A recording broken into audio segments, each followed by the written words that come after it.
ยวไปแล้วบอกให้ไหมที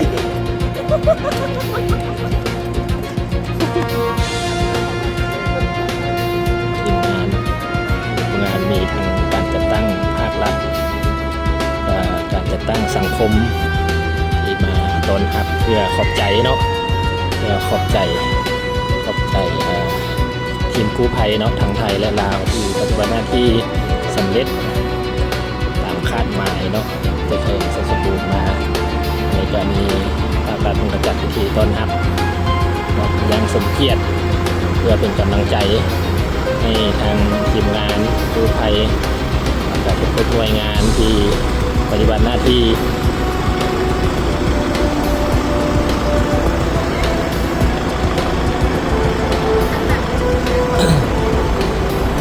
โยนลำนี้มา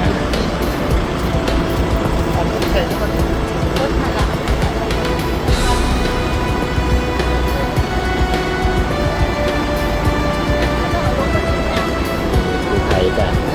ไทยเนาะกับไทยแล้วก็ทางลาวแล้วก็มีจากต่างประเทศนี่หลายท่านที่ได้ประกอบส่วน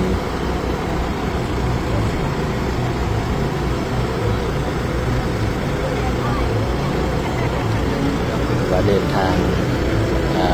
ด้วยความปลอดภัยเดินทางโดยสวัสดิภาพ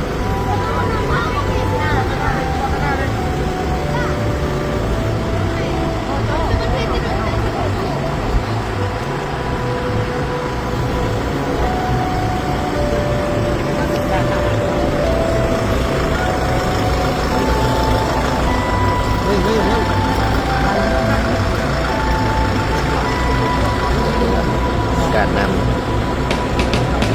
การมอบช่อดอกไม้เพื่อขอบใจน้องทีมงาน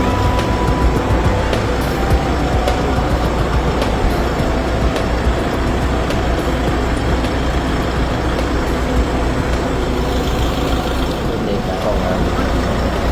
การให้บุญคุณของการจัดตั้ง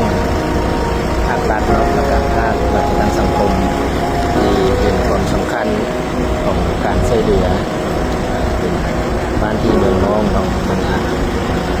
กู้ภัยจากนานาประเทศ